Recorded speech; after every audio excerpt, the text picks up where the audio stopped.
محمد وآله وأصحابه وسلم صلى الله على سيدنا محمد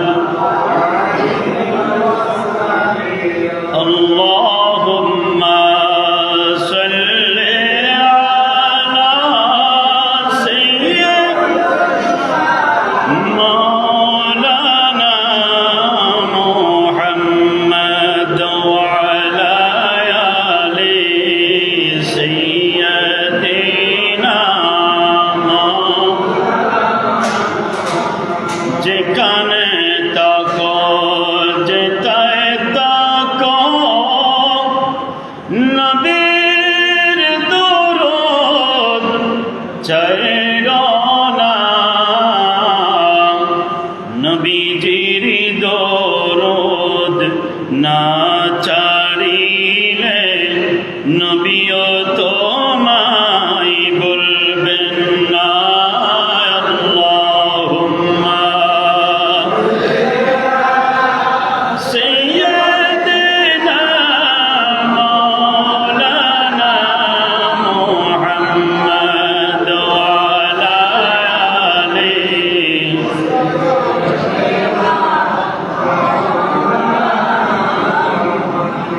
محبته पढ़ल दरूद दसटी नेकी आए दसटी गोना जरे पड़े दसटी मकाम बेड़े जाए मिनश शैतानिर रजीम बिबरकति व बिफदल बिस्मिल्लाहिर रहमानिर रहीम कुल्लु मन अलैहा फान व यबका वजहु रब्बिका जुल जलाली वल इकराम صدق الله المولانا العظيم وصدق رسوله النبي الحبيب الأمين الرؤوف المكين الكريم ونحن على ذلك لمن الشاهدين والشاكرين رب صل وسلم وبارك عليه الحمد لله মহান রব্বুল ইজ্জত হাকামুল হাকিমিনের দরবারে লাখো কোটি শুকরিয়া আদায় করছি যে মহান মুনিব মওলা দয়া এবং মায়া করে দুনিয়াবি কাজকে পিছনে ফেলে পবিত্র জুমাদাল উলা শরীফের তৃতীয় জুমার নামাজ আদায় করার লক্ষ্যে কোরআন ও হাদিসের আলোচনা শোনার মনোমানসিকতা নিয়ে পৃথিবীর শ্রেষ্ঠতম জায়গা পবিত্র খানায়ে কাবা শরীফের অংশ ঐতিহ্যবাহী শিয়ানপাড়া শরীফা জামে মসজিদে আসার বসার আল্লাহ সুযোগ করে দিয়েছেন সে মহান মুনিব মওলার দরবারে কালেমাত শুকর ঈমানি আওয়াজে বলি আলহামদুলিল্লাহ। অসংখ্য গণিত দরুদের হাদিয়া প্রেরণ করছি रहमतुल लिल आलमीन शफीउल मुज़नबीन सरकार दो आलम नूरे मुजस्सम शाफिए रोज़े जजा नबी मुहम्मद रसूलुल्लाह सल्लल्लाहु ताला अलैहि वसल्लम नूरानी दरबारे আপনাদের শুকরিয়া আদায় করছি যারা এসেছেন যারা আসার পথে আছেন। মহান রব্বুল আলামিন হাকামুল হাকিমিন আমাদের প্রত্যেকের আশা যাওয়া বসাকে ইবাদত হিসেবে কবুল করুন। কোরআন মাজিদ ফুরকান হামিদের দুখানা আয়াত কারিমা তেলাওয়াত করেছি বরকতান। আল্লাহ রাব্বুল আলামিন যদি তৌফিক দান করেন আয়াত কারিমাকে সামনে রেখে কোরআন ও হাদিসের আলোচনা করার চেষ্টা করব। আল্লাহ রাব্বুল আলামিন আমাদেরকে আলোচনা করার, শোনার এবং সে অনুযায়ী আমল করার তৌফিক দান করুন। আমরা আজ থেকে ধারাবাহিক আলোচনা করব পবিত্র দরুদ শরীফের ফজিলত, দরুদ শরীফ তেলাওয়াতের ফজিলত এবং ইচ্ছাকৃতভাবে দরুদ শরীফ না করলে কি পরিণতি আছে, আমরা এই সম্পর্কে ধারাবাহিক আলোচনা করার চেষ্টা করব। আল্লাহ রাব্বুল আলামিন আমাদেরকে আলোচনা করার এবং শোনার মনোমানসিকতা নিয়ে আগেভাগে মসজিদে আসার আল্লাহ তৌফিক দান করুন। কোরআন মাজিদের যে আয়াতে কারিমা তেলাওয়াত করেছি সকলেরই পরিচিত সূরা রহমান শরীফের আয়াতে কারিমা। আল্লাহ রাব্বুল আলামিন হাকামুল হাকিমিন বলেন, কুল্লু মান আলাইহা ফান, পৃথিবীতে আমি আল্লাহ রাব্বুল আলামিন যা কিছু সৃষ্টি করেছি, আমি আল্লাহ স্রষ্টা ছাড়া, আমি আল্লাহর একমাত্র স্রষ্টার যে ওয়াহদানিয়ত আছে ওটা ছাড়া আর বাকি যা আছে সব কিছু একদিন ধূলিসাৎ হয়ে যাবে। ওয়ায়াবকা ওয়াজহু রাব্বিকা যুল জালালি ওয়াল ইকরাম, একমাত্র আমি রব্বুল আলামিনের ইজ্জত, আমি রব্বুল আলামিনের জালালিয়ত শুধু এটাই বাকি থাকবে, সব কিছু ধ্বংস হয়ে যাবে, সব কিছু ধ্বংস হয়ে যাবে। আজ আমরা ইবাদত করতে পারছি, এমন একটা দিন আসবে আমরা ইবাদত করার সুযোগ পাব না। আজ আমরা দরুদ শরীফ আদায় করতে পারছি, এমন একটা দিন আসবে আমরা দরুদ শরীফ আদায় করার আর সুযোগ থাকবে।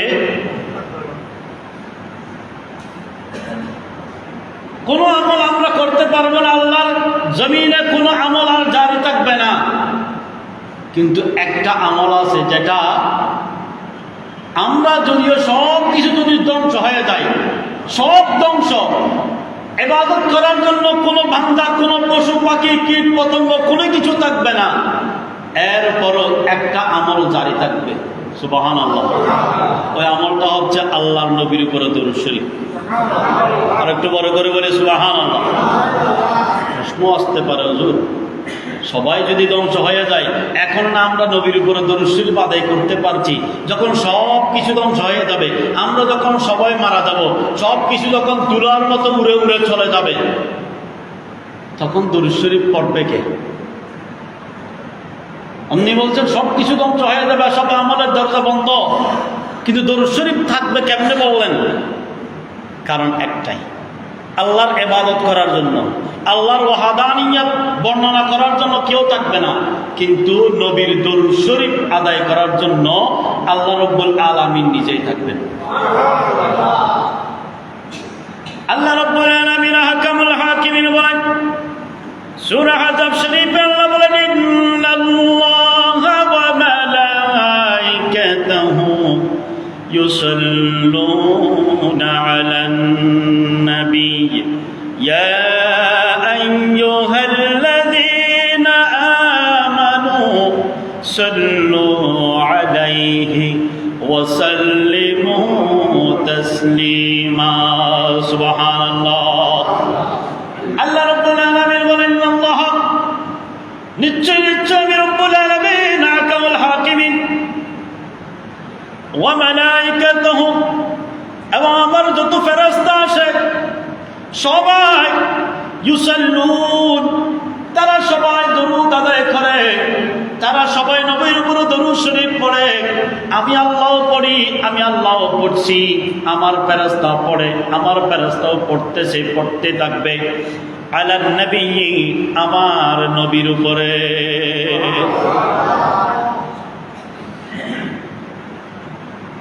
ফেরেশতাও একদিন ধ্বংস হয়ে যাবে, আল্লাহ বিলীন করে দিবেন, ধরলাম ফেরেশতাও থাকবে না।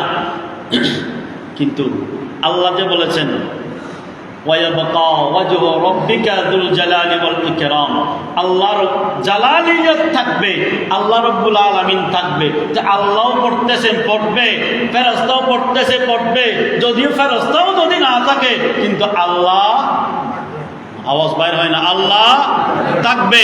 আর আল্লাহ যদি, আল্লাহ বলতেছে আমি আল্লাহ পড়তেছি পড়তেই থাকবো, ফেরেশতা পড়তেছে পড়তেই থাকবো, কিন্তু ফেরেশতা না থাকলে আল্লাহ যেহেতু থাকবে, আল্লাহ রব্বুল আলামিন স্বয়ং নিজে আল্লাহর নবীর উপরে দরুদ শরীফ পড়বে। ইউসাল্লুন। সুতরাং আল্লাহর ইবাদত করার জন্য, আল্লাহর জিকির করার জন্য যদিও কেউ না থাকে, আল্লাহর জিকির যদিও বন্ধ হয়ে যায়, কিন্তু নবীর দরুদ শরীফ চলতে থাকবে। কোরআন মাজিদের কথা এটা। কোরআন মাজিদের যে আয়াতে কারিমা এটা এসেছেন, এটা হচ্ছে স্থায়িত্বের জন্য, সর্বদাই চলতে থাকবে, স্থায়ী। এটা আল্লাহ রাব্বুল আলামিন বলেছেন, আয় বান্দারা, আয় বান্দার বান্দারা, আমি আল্লাহ যেহেতু আমার নবীর উপরে দরুদ শরীফ আদায় করতেছি, আমার ফেরেশতারাও আদায় করতেছে। সুতরাং ইয়া আইয়ুহাল্লাযীনা আমানু, ও ঈমানদাররা, আল্লাহ সবাইকে বলে নাই ইয়া আইয়ুহাল্লাযীনা আমানু সাল্লু আলাইহি ওয়া সাল্লিমু তাসলিমা, ও ঈমানদার বান্দারা, তোমরাও আমার নবীর উপরে দরুদ শরীফ পড়ো, আমার নবীকে তোমরা সালাম দাও। আল্লাহ কিভাবে দেব? সাল্লু আলাইহি ওয়া সাল্লিমু তাসলিমা, আমার নবীকে সালাম দেওয়ার মতো করে তোমরা সালাম দাও। মুফাসসিরিনে কেরাম বলেন, নবীকে সালাম দেওয়ার মতো সালাম বলেছেন, এটা কিরকম? এটা হচ্ছে যেভাবে নবীকে সালাম দিলে, নবীর উপরে দরুদ শরীফ পড়লে, যেভাবে পড়লে অন্তরে তৃপ্তি আসবে, ঠিক ওইভাবে দেওয়া। নবীকে যেভাবে দিলে তাজিম বেশি মনে হবে, ওইভাবে নবীকে সালাম দেওয়া। এটাই হচ্ছে নবীকে সালাম দেওয়ার মতো সালাম দেওয়া। আমরা নবীকে সালাত ও সালাম দেওয়ার সময় দাঁড়িয়ে মহব্বতে দিই, এটা আমাদের অন্তরের একটা বিশ্বাস। এভাবে দিলে মনে হয় নবীর সাথে তাজিম বেশি হবে। এটা বাধ্যবাধকতা নয়, ফরজও নয়, কিন্তু দরুদ শরীফ পড়তেই হবে। জীবনে একবার হলেও দরুদ শরীফ, নবীর উপরে দরুদ পড়া, এটা ফরজ, আল্লাহর আদেশ। আর সব সময় পড়া, এটা ঈমানদারের বহিঃপ্রকাশ। সুবহানাল্লাহ। জন্য ঈমানদারের ভিতরে কতটুকু ঈমান আছে, যে প্রায় সময় বলি আমি, জ্বর মাপার জন্য যেভাবে থার্মোমিটার আছে, থার্মোমিটার বগলের নিচে অথবা দিব্যার নিচে দিলে কিছুক্ষণ পর বোঝা যায় জ্বর কতটুকু আছে। ঠিক নবীর দরুদ যখন পড়া হবে, নবীর দরুদের তাজিম, নবীর দরুদের প্রতি মহাব্বত, নবীর দরুদের প্রতি আওয়াজ, এটাই বোঝা যাবে তার ভিতরে নবীর প্রতি ঈমান কতটুকু আছে। ঈমানদারদের ঈমান মাপার যন্ত্রের নাম হচ্ছে দরুদ শরীফ। জন্য দরুদ শরীফ পড়ার ক্ষেত্রে কোনো ধরনের কৃপণতা চলবে, মহব্বতের আওয়াজে পড়তে হবে। আল্লাহ আমাদেরকে আমল করার তৌফিক দান করুক। সালাতু নিয়া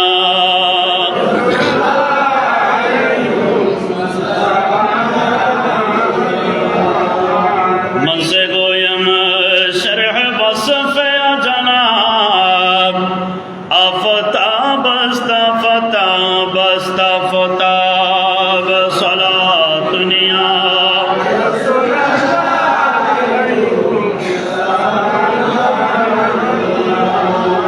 নবীর প্রতি এই দরুদ শরীফ আমরা এখন নতুন পড়ছি তা না। আল্লাহ রাব্বুল আলামিন আহকামুল হাকিমিন সাইয়্যিদুনা আদম আলাইহিস সালাতু ওয়াস সালামকে সৃষ্টি করলেন। আদম আলাইহিস সালাতু ওয়াস সালামের বান ফজরের হাড্ডি থেকে মা হাওয়া আলাইহিস সালাতু ওয়াস সালামকে সৃষ্টি করলেন। দুইজনে জান্নাতের মধ্যে আছেন। জান্নাতের মধ্যে দুইজন যখন দুই দিকে আলাদা, একজনের প্রতি আর একজনের আকর্ষণ আল্লাহ রাব্বুল আলামিন দান করে দিলেন। সুবহানাল্লাহ। নারী পুরুষের প্রতি, পুরুষ নারীর প্রতি যে আকর্ষণ, ওই আকর্ষণটা আজকে নতুন নয়। এটা আল্লাহ রাব্বুল আলামিন আহকামুল হাকিমিন জান্নাতে আদম আলাইহিস সালাতু ওয়াস সালাম এবং মা হাওয়ার ভিতরে দান করেছিলেন। সুবহানাল্লাহ। মা হাওয়া আলাইহিস সালাতু ওয়াস সালামকে যখন দেখলেন, সাইয়েদনা আদম আলাইহিস সালাতু ওয়াস সালাম হাত বাড়াইলেন, আল্লাহ রাব্বুল আলামিন ডাক দিলেন, আদম না, কোনো সুযোগ নাই, আমি সৃষ্টি করেছি তোমার জন্য, কিন্তু তুমি এভাবে সামনের দিকে অগ্রসর হতে পারবে না। আল্লাহ কি করতে হবে?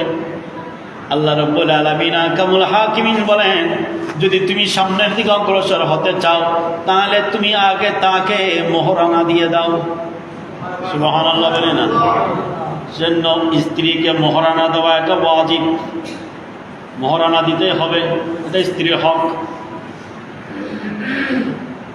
আদম আলাইহিস সালাতু ওয়াস সালাম আল্লাহর কাছে আরজি করলেন, রব্বুল আলামিন আহকামুল হাকিমিন, জান্নাতে আপনি আল্লাহ আমাকে সৃষ্টি করেছেন, এখনো কোনো কিছু নাই, আমি আছি, সে আছে, এখনো পর্যন্ত আমাদের কোনো ব্যবসা বাণিজ্য নাই, টাকা নাই, পয়সা নাই, ধন নাই, পয়সা নাই, কোনো কিছু নাই, অর্থ সম্পদ কোনো কিছু নাই, স্বর্ণ চাঁদির উপচাঁদা কোনো কিছু নাই। আল্লাহ আমি কিভাবে মোহরানা দিব? সুবহানাল্লাহ।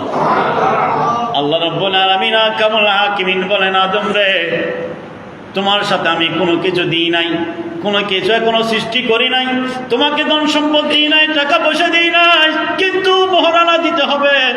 মোহরানা দেওয়ার জন্য যে কৌশল, যে জিনিসটা দিতে হবে, এটা আমি আল্লাহ বরাদ্দ করে রেখে দিয়েছি। আল্লাহ কি দিবেন একটু বলে দিন না, আমি কি দিব মোহরানা? আল্লাহ রাব্বুল আলামিন আহকামুল হাকিমিন বলেন, আদম টাকা দেওয়ার দরকার নাই, পয়সা দেওয়ার দরকার নাই, আদম আমার নবীর উপরে 10 বার দরুদ শরীফ আদায় করো, ওই দরুদ শরীফটা তোমার জন্য মোহরানা হয়ে যাবে।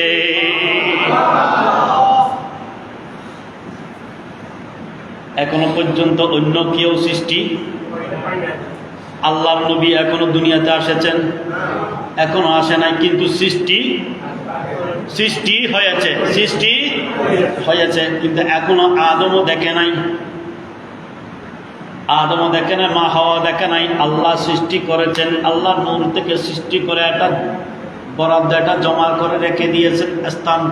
আল্লাহ যেখানে রাখার দরকার, আল্লাহ ওইখানে আমার নবীর নূরটাকে রেখে দিয়েছে।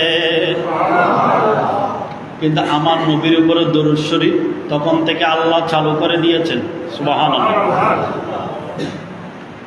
আরেকটা প্রশ্ন এখানে, দরুদ শরীফের কথা কেমনে বললেন? আল্লাহ তো এখানে বলেছেন সলাতের কথা, ইউসাল্লুনা, সল্লু, সলাত থেকে, সলাত মসদার বা সলাওয়াতুন থেকে সল্লু, আমরের সিগা। ইউসাল্লুন মুজারা সিগা, ভবিষ্যৎ বর্তমান দুইটাই ব্যবহার হচ্ছে।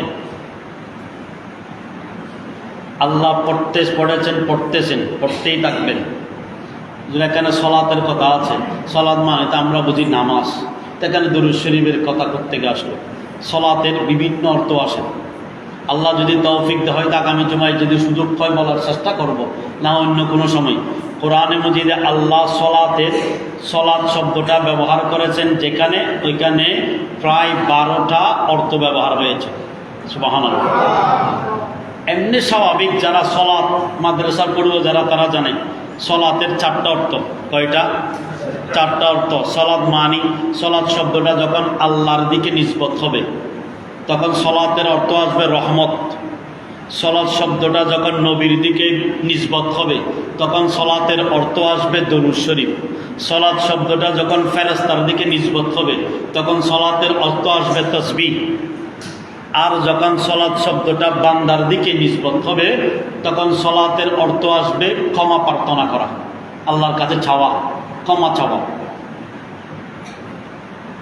প্রসিদ্ধভাবে এই 4টা অর্থ।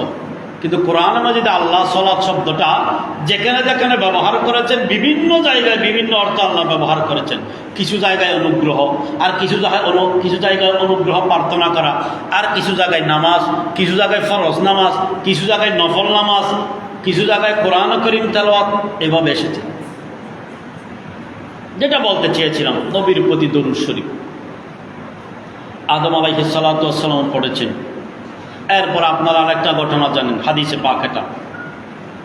আল্লাহর নবী সাল্লাল্লাহু তাআলা আলাইহি ওয়াসাল্লাম বলেন, একদিন সাহাবায়ে কেরামদেরকে নিলেন। সাহাবায়ে কেরাম আছে, আল্লাহর নবী সাহাবায়ে কেরাম থেকে জিজ্ঞাসা করলেন, ও সাহাবায়ে কেরাম, মধুফুক মৌমাছি আর একটা ভমরা, দুইটাই পোকা, দুইটাই মধু সংগ্রহ করে। মধু সংগ্রহ করার পর যখন এটা ছেড়ে দেয়, একটা হয় মধু আর একটা হয় বিষিরি, আর একটা কি বিষ বোমর, ওই বোলা অথবা বোমরা যেগুলো বলে বেউর হওয়া মনে হয় গ্রামের ভাষায়। কোনো যদি হওয়ারায় মজা লাগে না, মজা লাগে না, উত্তর ফুলি যেগুলোই, তারপরে ইঞ্জেকশন গরম করিব। কিন্তু মধুপোক কামড়াইলে ব্যথা আছে, বিষ হয় ঠিক আছে, কিন্তু মুখ থেকে যখন রসটা যখন রাখে, ওই রসটা মধু হয়ে যায়। আল্লাহর নবী সাল্লাল্লাহু তাআলা আলাইহি ওয়াসাল্লাম সাহাবায়ে কেরামদেরকে বললেন, ও সাহাবায়ে কেরাম, এটা কিভাবে হয়? সাহাবায়ে কেরাম বললেন, আল্লাহু ওয়া রাসূলু আলাম, আল্লাহ এবং আল্লাহর রাসূল ভালো জানেন। আল্লাহ এবং আল্লাহ রাসূল ভালো জানেন।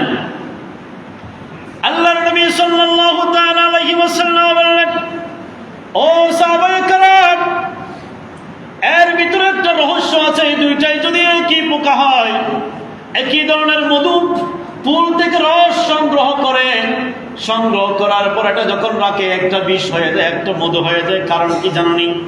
কারণ হলো মৌমাছি যখন মধু নেওয়ার পর যতটুকু পর্যন্ত বাসায় যাতে যতটুকু সময় লাগবে, আল্লাহর অর্ডার ততটুকু পর্যন্ত তোমাদের নবীর উপরে দরুদ শরীফ আদায় করা।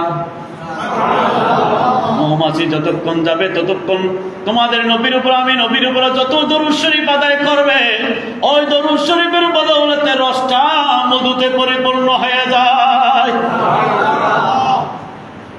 মধুতে পরিপূর্ণ হয়ে যায়। সেজন্য দরুদ শরীফ তেলাওয়াত করলে সওয়াব কম না বেশি? হাদিসে পাকে আল্লাহর নবী সাল্লাল্লাহু তাআলা আলাইহি ওয়াসাল্লাম বলেন,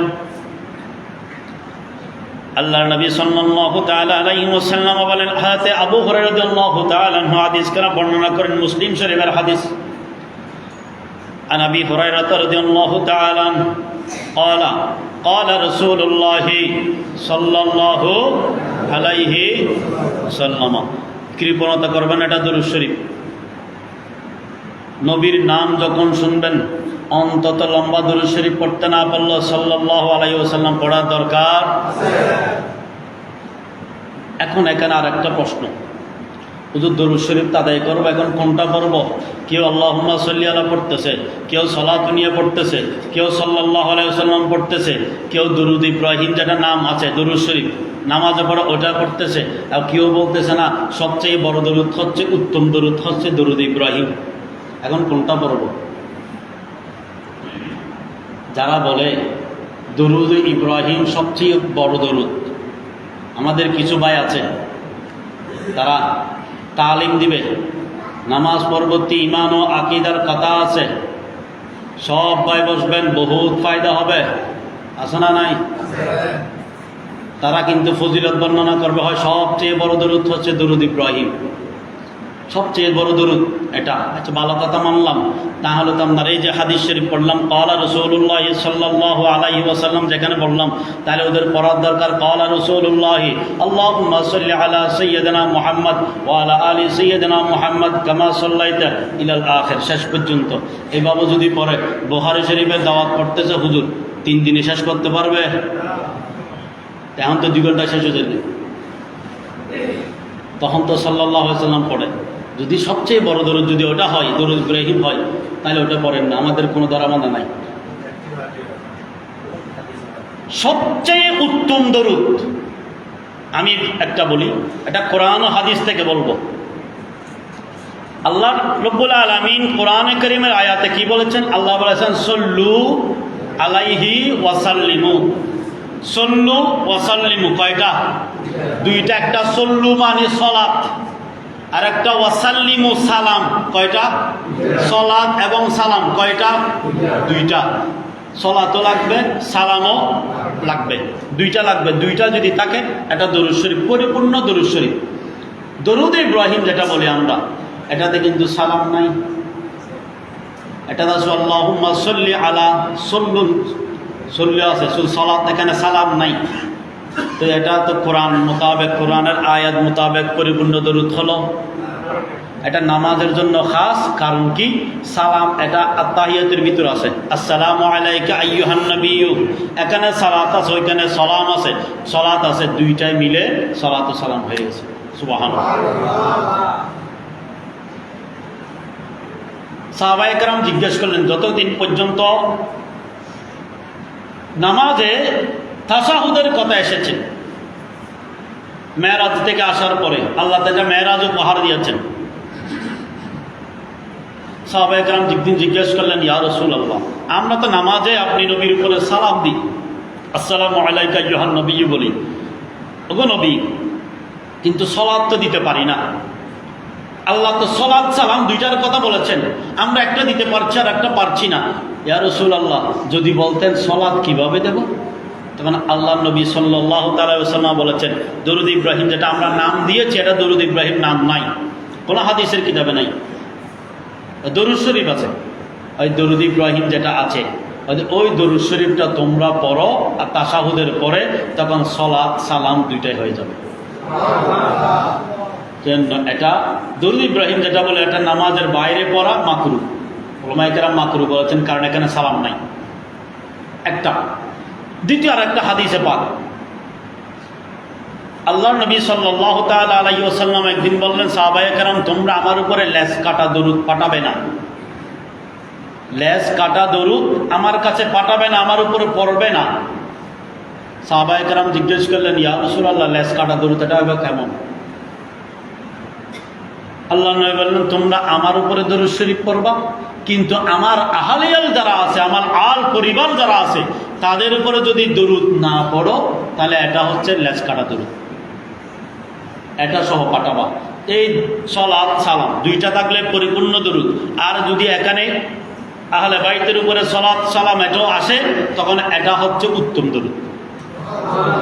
সুবহানাল্লাহ, একেবারে গৌর হবেন না। যেন আমরা পড়লে অনেক সময় পড়ি, আল্লাহুম্মা সাল্লি আলা সাইয়্যিদিনা মুহাম্মদ ওয়া আলা আলি সাইয়্যিদিনা মুহাম্মদ ওয়া আলা আলি, বলা আল্লাহর নবীর পরিবারের উপরেও আমরা সালাত সালাম দিচ্ছি। আর এমনিতে সাল্লাল্লাহু আলাইহি ওয়াসাল্লাম এটা বললে এটা পরিপূর্ণ দরুদ। যাই হোক, যেটা বলতে চেয়েছিলাম, যেন পড়ার সময় চেষ্টা করবেন দরুদ শরীফ পড়ার সময় যেন আল্লাহর নবী এবং তার পরিবার পরিজনদের উপরে যেন সালাত ও সালাম আসে। আল্লাহ আমাদেরকে কবুল করুক, আমিন। ক্বালা রাসূলুল্লাহ সাল্লাল্লাহু আলাইহি, মানুষ বেশ, কিন্তু দরুদ শরীফ আওয়াজে বাইর নড়াইছে, এতক্ষণ ফজিলত হারো বলেন তো। قال رسول الله صلى الله تعالى عليه وسلم من صلى علي صلاة واحدة صلى الله عليه عشرا। আল্লাহর নবী সাল্লাল্লাহু তাআলা আলাইহি ওয়াসাল্লাম বলেন, ও উম্মতেরা, যে ব্যক্তি আমি নবীর উপরে একবার দরুদ শরীফ আদায় করবে, মান সাল্লা আলাইয়া সালাতান ওয়াহিদা, একবার যদি কেউ যদি আমি নবীর উপরে মুহাব্বত সহকারে যদি দরুদ শরীফ আদায় করে, আল্লাহ রাব্বুল আলামিন সাল্লাল্লাহু আলাইহি আশারা, আল্লাহ তার উপরে 10 বার দরুদ পড়বে, অর্থাৎ আল্লাহ তার উপরে 10টা রহমত নাজিল করে দিবে। একে কত? একে 10। শুধু 10টা রহমত নাজিল করবেন, শুধু এতটুকু না, এতটুকু নয়। এরপর আল্লাহর নবী আর একটা হাদিসে পাকে বলেছেন, মিশকাত শরীফ হাদিস কেন আছে, নাসাই শরীফের মধ্যে হাদিস কেন আছে, আতান আনাস ইবনে মালিক রাদিয়াল্লাহু তাআলা আনহু قال قال رسول الله صلى الله تعالى عليه وسلم من صلى علي واحدة صلى الله 10 صلوات وحطت عنه 10 خطيات ورفعت له 10 درجات بركوري بولي سبحان الله الله النبي صلى الله تعالى عليه وسلم নূরানি জবান মুবারক এলান দিলেন ও সাহাবায়ে কেরাম শুনে রাখো তোমাদের মধ্যে কেউ যদি আমি নবীর উপরে যদি মহব্বত নিয়ে যদি একবার দরুদ শরীফ আদায় করে আল্লাহ রাব্বুল আলামিন কামুল হাকিমিন তার উপরে 10টা রহমত নাজিল করে দিবে দুধকে এতটুকু না এতটুকু নয় ওয়াহুত্তাত আনহু 10 খাতায়াতিন আল্লাহ তার জীবন থেকে 10টা গুনাহ মাফ করে দিবে এতটুকু নয় ওয়ারফিআত লাহু 10 দারাজা আল্লাহ তাকে যে মর্যাদা দিয়েছে যে সম্মান দিয়েছে আল্লাহ তাকে যে মান দিয়েছে ওই মান ইজ্জত সম্মানের ভিতরে তার মর্যাদার ভিতরে আল্লাহ আরো 10 গুণ বাড়িয়ে দিবে দুরূদ শরীফ কয়বার পড়লে একবার পড়লে কয়টা নেকি অর্থাৎ কয়টা রহমত কয়টা গুনাহ মাফ হয় কয়টা মর্যাদা বেড়ে যায় 10 গুণ মর্যাদা আল্লাহ বাড়ায় সুবহানাল্লাহ আমরা দুরূদ শরীফ পড়তে রাজি আছি আল্লাহুম্মা সাল্লি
তৌফিক দান করুন আমাদের কলব থেকে যতদিন হায়াত আছে যতদিন আমাদের জীবন আছে ততদিন যেন আমরা আল্লাহর নবীর উপরে দরুদ পড়তে পারি আল্লাহ তৌফিক দান করুন এরপরে আসি আল্লাহর নবী সাল্লাল্লাহু তাআলা আলাইহি ওয়াসাল্লামের আরেকটা হাদিস শরীফ এই হাদিসে পাকে বলেছেন মাত্র 10টা গুনাহ মাফ হবে আরেক হাদিস শরীফ আল্লাহর নবী কি বলেছেন আমরা দেখে আসি عن أبي هريرة رضي الله تعالى عنه قال النبي صلى الله تعالى عليه وسلم الصلاة علي نور على صراط فمن صلى علي يوم الجمعة 8 مرة غفرت له ذنوب 80 سنة بركري ولي سبحان الله الله النبي صلى الله تعالى عليه وسلم نوراني جبال دي علم দিলেন ও সাহাবায়ে কেরাম শুনে রাখো কেউ যদি আমি নবীর উপরে যদি দরুদ শরীফ আদায় করে ইয়াউমুল জুমার দিন কেউ যদি আমি নবীর উপরে 80 মাররা মাত্র 80 বার যদি কেউ দরুদ শরীফ আদায় করে কয়বার 80 বার কেউ যদি আমি নবীর উপরে দরুদ শরীফ আদায় করে ওই দরুদ শরীফটা আল্লাহর নবী বলেন আসসালাতু আলাইয়া নূরুন আলা সিরাত তার দরুদ শরীফটা কাল কিয়ামতের ময়দানে যখন ফুলসিরাত যখন পার হবে এটা ফুলসিরাতের মধ্যে আলোকিত হয়ে যাবে ফুলসিরাত একদম আলোকিত হয়ে যাবে পার হওয়ার সময় আর অন্ধকারে আর ভয়ের ভিতরে থাকতে হবে সুবহানাল্লাহ ফুলসিরাত আপনারা সবাই জানেন এটা কুরের চাইও দাঁড় চুলের চাইও চিকন এটা দূরত্ব কত দূরত্ব 15,000 বছরের রাস্তা সুবহানাল্লাহ কত বছর? 15,000 বছরের রাস্তা। পুলসিরাতের এই পার থেকে ওই পার পর্যন্ত 15,000 বছরের রাস্তা। ওখান থেকে 5 বছর শুধু উঠতে হবে। 5,000 বছর, 5,000 বছরের রাস্তা হবে শুধু উঠবে যে 5,000 বছর, সমান তালে চলবে 5,000 বছর, আবার নামতে হবে 5,000 বছর। কত হলো? চিন্তা করেন কত স্পিডে পার হবে। এরপরও এটার রাস্তার দূরত্ব হচ্ছে 15,000 বছরের। সুবহানাল্লাহ। ওই রাস্তা যদি অন্ধকার হয় পার হওয়ার সুযোগ আছে? আর যদি দরুদ শরীফ আদায় করি, দরুদ শরীফটা যদি তখন যদি আমাদেরকে আলো দেয়, পার হতে সমস্যা আছে?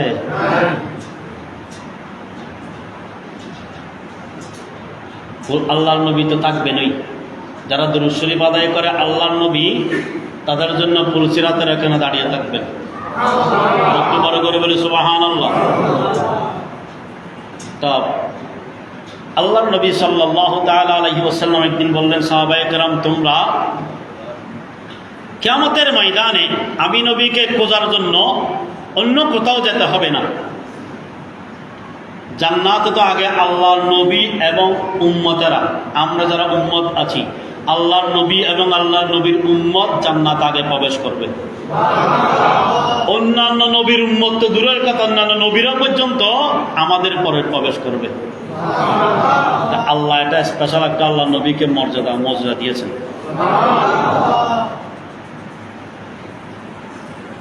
সাহাবায়ে কেরাম জিজ্ঞেস করলেন, ইয়া রাসূলুল্লাহ, আমরা কোথায় আপনাকে তালাশ করব? আল্লাহর নবী বললেন, সাহাবায়ে কেরাম, তোমরা আমি নবীকে তালাশ করার জন্য বেশি দূরে যেতে হবে না। ফুলসিরাতের কিনারায় দেখবা, আমি ফুলসিরাতের এখানে দাঁড়িয়ে থাকবো। আমার গুনার কারণে যেন আমার কোনো উম্মত যেন কাটা পড়ে, যেন ফুলসিরাতে কাটা পড়ে, যেন জাহান্নামে না পড়ে, ওটার জন্য আমি নবী ওখানে দাঁড়িয়ে সবকিছু পাহারা দিব। নবী যদি আপনাকে ওখানে না পাই, কোথায় যাব? আল্লাহ নবী বলেন, ওখানে যদি তোমরা আমাকে না পাও, তাহলে মিজানের দ্বারে যাবা, যেখানে আমলনামা ওজন করা হচ্ছে, ওখানে যাবা, ওইখানে আমার নবীকে পেয়ে যাবো। ইয়া রাসূলুল্লাহ, ওখানে যদি না পাই কোথায় যাব? আল্লাহ নবী, ওখানে যদি না পাও, তাহলে তোমরা হাউজে কাউসারের পাশে চলে যাবা, আমি নবী ওখানে থাকবো। এই 3 জায়গায় কোথাও না কোথায় তোমরা আমাকে পেয়ে যাবা। শায়ের বলছেন, কখন যাবে মিজান পাল্লাই, ওজন কেমনে করে, কখন যাবে দৌড়ে দৌড়ে ফুলসিরাতের পারে, মন করে না কিরে রাগে যাবে যে কবরে। সুবহানাল্লাহ। মুনকার নাকির আসার আগে আমার নবী এসে উপস্থিত হয়ে যাবে। যদি আশিক হতে পারে, মাসুক আসতে দেরি হবে। মাসুক আসার জন্য কি হতে হবে? কি হই দি আশিক আশিক মাসুক আসার জন্য কি হতে হবে? আশিক কত হবে? আপনাদের ভিতরে যদি আন্ডারস্ট্যান্ডিং না থাকে, আশিক মাসুকের সম্পর্ক যদি না থাকে, হাজারো যদি বলেন 4টা বাজে আসো, নাহার ক্লাবের নাহার পার করে এখানে আসবে? ঠিক আছে, জানাতে আগে সম্পর্ক ঠিক থাকতে হবে, তারপর না ফার্স্ট টাইম দিলে আসবে যে ঠিক। আশিক মাসুক যদি মাসুকের যদি আশিক হতে পারে, তাহলে মাসুক আসতে দেরি হবে। আল্লাহর নবীর আশিক হওয়ার জন্য বেশি কিছু দরকার নাই, শুধু অন্তরের ভিতরে আল্লাহর নবীর প্রেম থাকলে। আর প্রেম আছে কি নাই, এটার জন্য আপনি আপনার চামড়া খুলে সিনেপাক করে দেখাতে পারবেন? ওটা দেখানোর বিষয় না, এটা প্রকাশ করার বিষয়। কেমনে প্রকাশ করব, কতটুকু নবীর মহব্বত আছে, এটা দরুদ শরীফে বলে দিবে। আপনার দরুদ শরীফের মহব্বত, দরুদ শরীফের আওয়াজ, দরুদ শরীফের মধ্যে তাজিমে বলে দিবে আপনার ভিতরে নবীর প্রেম কতটুকু আছে।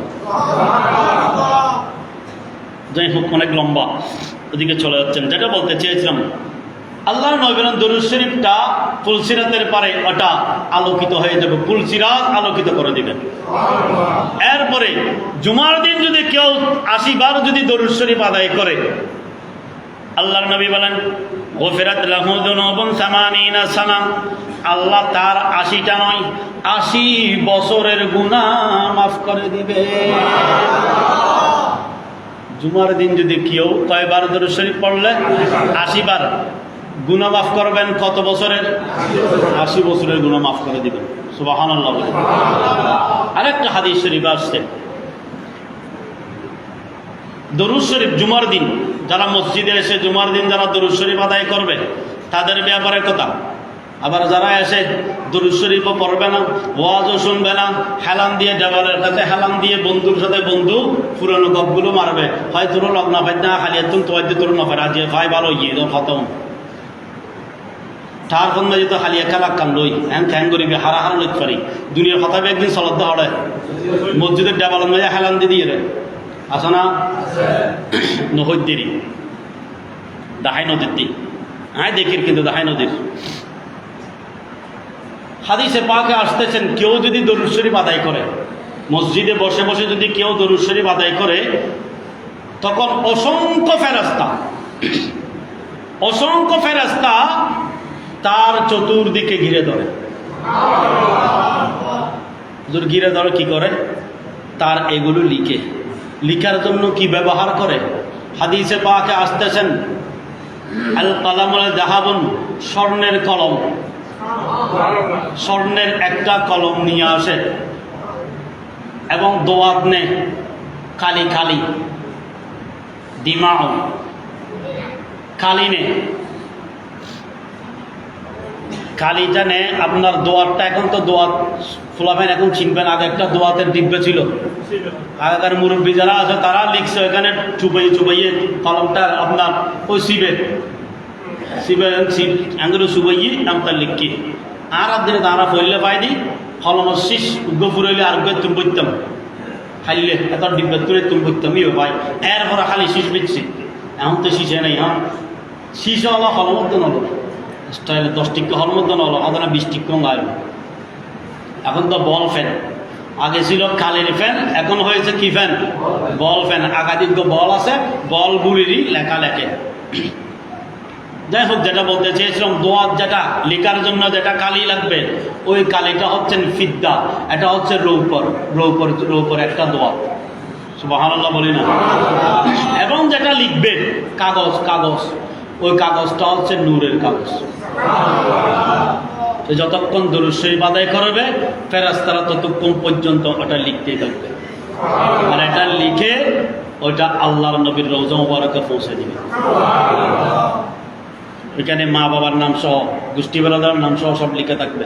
কাল কিয়ামতের ময়দানে ওটা আল্লাহর নবী বের করে আমাকে আপনাকে রক্ষা করবে। দরুদ শরীফ পড়লে লাভ আছে না ক্ষতি আছে? লাভ আছে। আমরা মন ভরে প্রাণ ভরে মহব্বত নিয়ে আল্লাহর নবীর উপরে দরুদ শরীফ আদায় করার চেষ্টা করবো। আল্লাহ তৌফিক দান করুন। আর একটি ইমানি আওয়াজে বলি আমিন। সময় যেহেতু সংক্ষেপ, সেজন্য আমরা আলোচনা দীর্ঘ যাচ্ছি। আল্লাহ যদি তৌফিক দান করে ধারাবাহিক আলোচনা আমরা আগামী জুমায় করার চেষ্টা করব। আল্লাহ